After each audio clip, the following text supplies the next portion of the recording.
What's up, guys? Hello, and how you doing? Welcome to another DIY with MI. Today we're going to be looking at, I don't know if you can see it, but welcome to my laundry room. We're going to be looking at how to repair a dryer that stopped working. I'm going to show you the troubleshooting process and how to go about seeing what's wrong with it. It could be a switch. I honestly don't know. I have not looked at it yet. So if that sounds like something you'd like, please stay tuned. It's coming up right here, right now on MI Sperry.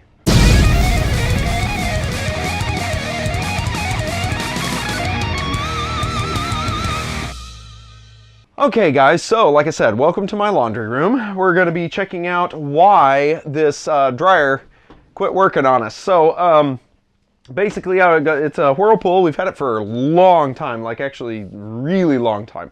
And for some reason when you push the button on it, it doesn't work anymore. So we're going to be checking out why it stopped working. I got my daughter here with me. She's a little bit shorter than the camera, but I'm going to reposition so you guys can see. So she can say hello. There's her little head right here.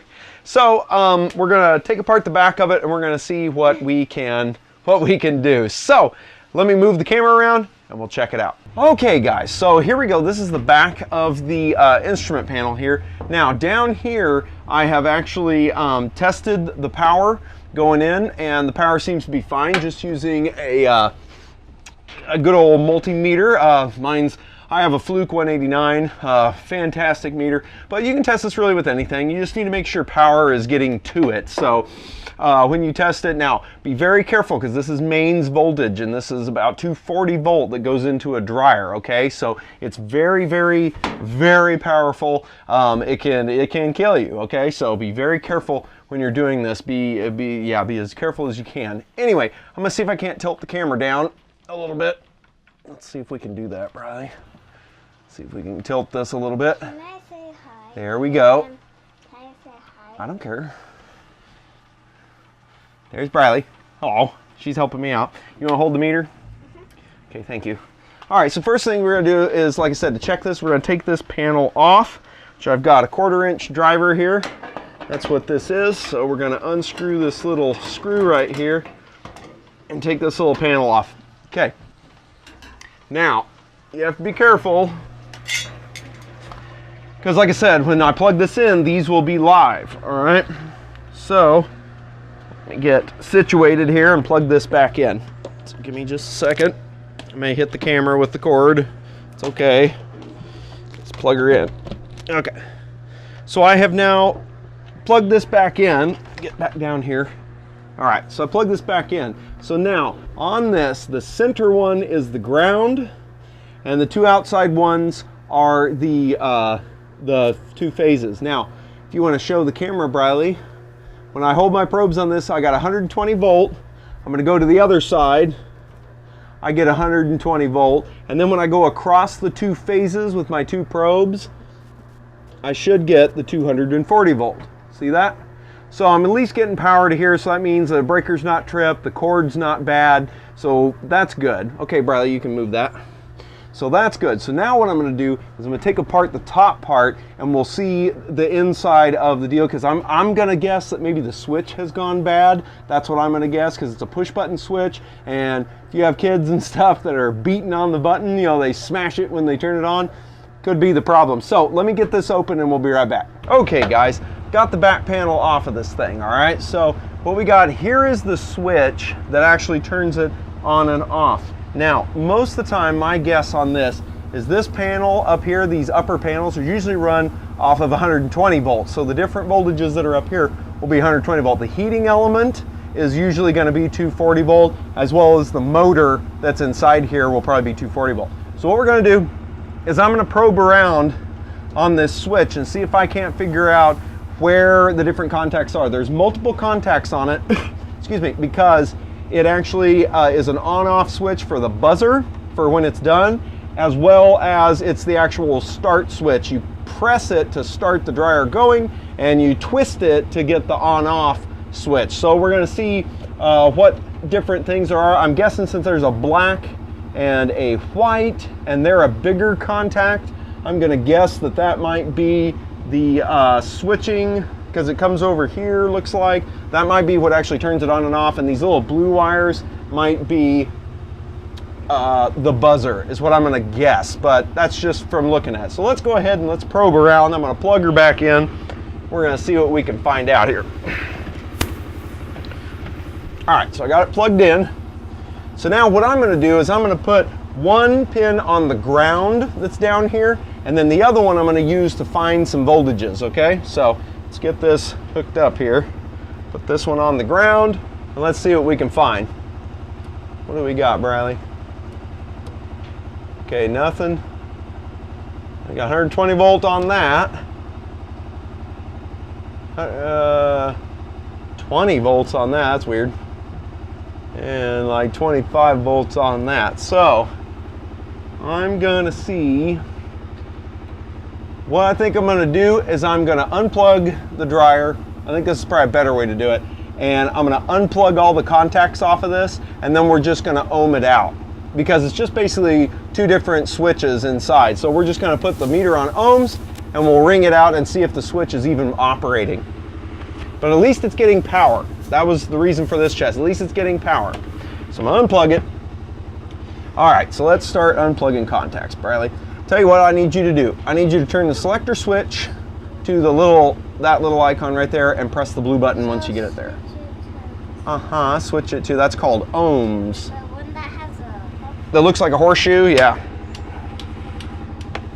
Okay, and then press the blue button. Okay, so that's what we want. Now let's see if we can get these off.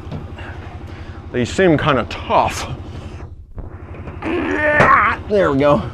Oh, come on. There we go. All right. Oh, it's so dusty. All right, success. All right, we got it. All right, here we go. Now it looks like there's some sort of a little, no, there isn't a schematic on it. Darn, sometimes there's little schematics on these switches. Oh, it's on the side. It's on the side of the switch. There's actually a little schematic. I'm gonna look at it and see what we got here.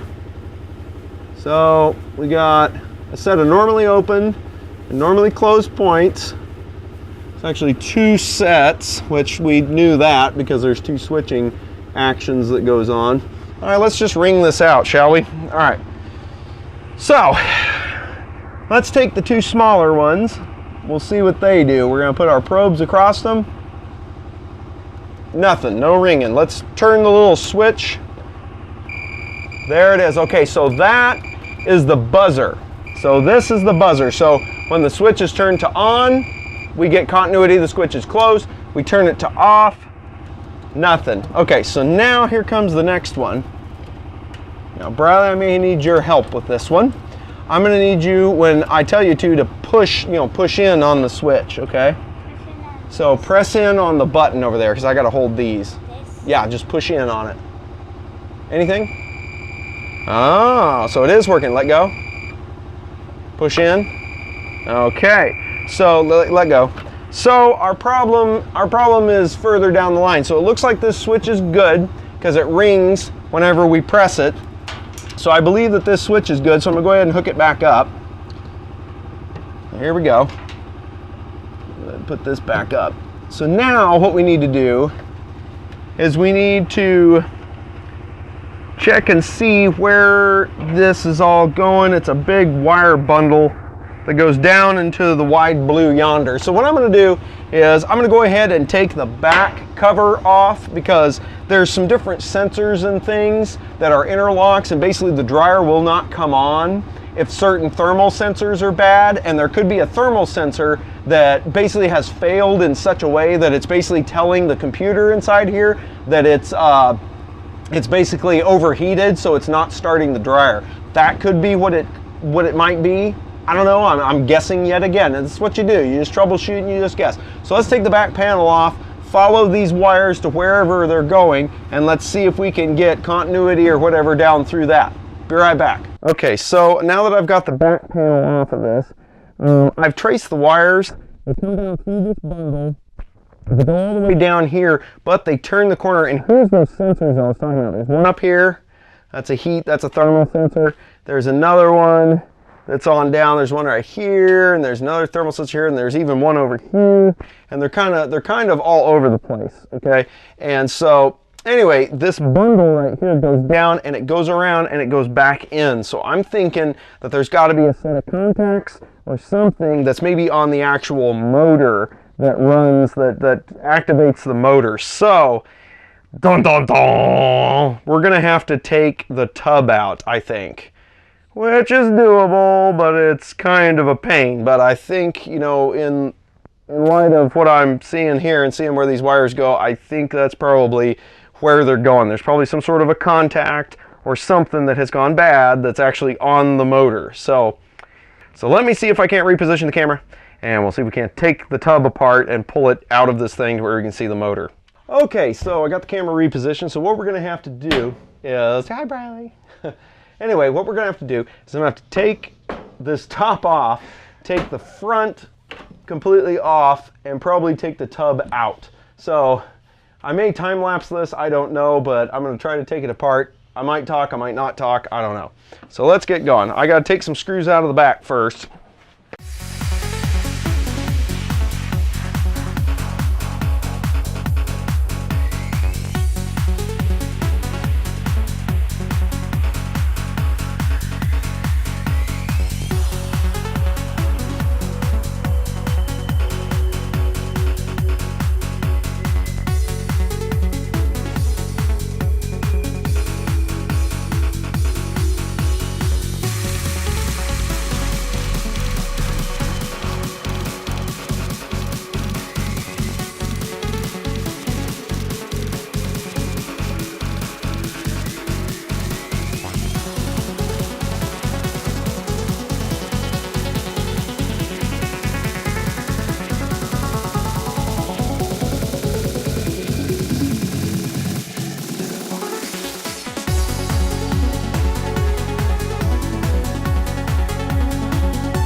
Okay, so now that we've got it apart, I basically got it apart to look at the motor.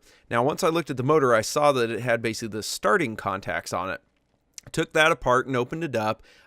You'll have to forgive this. I had audio, but I ended up deleting it. So what I did was I saw that these contacts were here, looked through it. It looks like most everything here is passive. It's basically for the centrifugal clutch that's in there for the auxiliary winding. So these are split-phase induction motors. And on a split-phase induction motor, you have an auxiliary winding that kicks in the very beginning to start the motor, but then later on it will has a throw-out clutch that is mechanical that comes out, and you can see that lever by my ring finger. It pushes in on that lever, and that's what actuates these sets of contacts, and it basically cuts out the auxiliary winding. So after looking at this, there was some blackness on one of the contacts, so I'll probably sand that, but other than that, everything on this motor looks fine. Okay, so now after going through the front of this thing, I actually assembled it back together because those contacts, that wasn't it. So I went ahead on through and followed. The blue wire, I noticed, is part of that auxiliary winding stuff. So here, let me turn this light down a little bit. Wow, that was bright. Anyway, so I traced the blue wire, and it comes out here, and it goes into this little guy, which I'm guessing is some sort of a sensor of some sort. So I'm going to probe around on this little plastic sensor to see what it actually is. So I'm going to put this back. So let's put this back. See, that's why I do this. I take this apart so you don't have to. All right, and then this blue wire goes up through here, all the way up through this bundle. It looks like it comes to up in the top up there. Here, let me show you. Let's see if I can get this thing loose. Where I can flip it up. It goes all the way up through there, comes out through that bundle, and then it goes right up there. Here, I'm going to zoom in. Right up there. And so it's part of this timer circuit here. So I'm guessing that's where it maybe gets its voltage. So we're going to probe around. I need the meter. I'm going to get in front of the camera for just a second because I got to get my meter. So excuse me for a minute. All right, so now we're going to probe around that. and I'm going to see what I can find. Got one probe on ground, and let's see what we got. So I got 120 volt, okay, off of that. So that's 120 volt. Now, what do I have down at the bottom? Let's zoom out. All right. So let's go down, down, baby, don't stream. Okay, no. No, no, no. I am not a rapper. All right. Zoom in a little, just a little bit. Okay, so what I'm going to do is, all right, so one side of this should be 120 volt, and theoretically the other side should be 120 volt as well. So I'm going to put that on there. I got 120 volt. Oops, show you which side I'm doing. There we go. Now let's look at the other side, and I'm betting it's not. Yeah, I got 21 volts out of it. Here, let me show you what I'm looking at. You guys can see it. Can you see that? Hopefully you can see that. So there's the, I don't know. If I turn on the light, no, that makes it worse. I don't know. Hopefully you guys can turn off the light. Hopefully you guys can see that.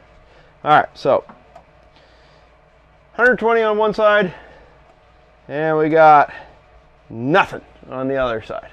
So that's our problem. I believe that guy is bad. So in order to fully check this out, we may jumper it and see what happens. Okay guys, so here's the deal. To test out my theory as to whether or not this is actually broke or not, I have gone ahead and removed the wires and jumpered it with just a piece of wire. So if you can see that. So I've just jumpered it, and we're going to test to see if that little guy is bad. Then we'll just, we've just got it jumpered, and we'll see what happens. All right, so here we go. I'm going to put the camera back on the tripod. Okay guys, I've got it plugged in, nothing blew up, so we're good. So I'm gonna go ahead and I'm gonna turn the stat on, and then I'm gonna press the button and see what happens. Here we go. Oh my goodness gracious. Turn it off! Turn it off! Oh, it just blew crap everywhere. Oh my gosh, it just blew in like freaking everywhere. Well, I guess that was kind of stupid. I'm gonna sneeze. Oh my gosh, there's lint everywhere. Jeez. Well, I'd say that was successful. That was a successful test. So that really does need to be jumpered. So what it is this switch right here, whatever this thingamabob is bad. Basically, it needs to be normally closed, and then basically if it overheats or something, it'll probably open up to kill the motor. So that's bad. That's what the deal is. So yes, I did. My wife's down here now. Yes, I think we got it figured out. We got a bad sensor. But anyway, that's what it seems like it is. All right, guys, thank you so much for joining me and my daughter today on our DIY with MI. I hope you enjoyed this. I hope this helps you in seeing how you troubleshoot and at least seeing how you take apart a simple front load dryer that's one of the old school kind, not the big fancy ones. I haven't taken one of those apart, but who knows? Maybe my fancy one that I have will break and I'll have to fix it as well. I don't know. Who knows? But anyway, guys, hope you enjoyed it. Make sure and drop a like, hit that subscribe button so you don't miss any more of the material, as well as make sure and subscribe to me on social media because I post all kinds of different things and whatnot, as well as check out the t-shirts down the link below and the new forum. We've got a new forum that everybody can get together, and hopefully we can grow a community so we can ask questions like these and what else. If you have any other DIY ideas, please let me know down in the comments below. Did you have fun today? I thought that was pretty cool. Did you learn something? You did? Maybe? Sort of? You gonna be quiet? Okay. All right, guys. Take care. Keep working, keep coding and everything else. And with that ought to do it. I will see you next time. Bye. Bye.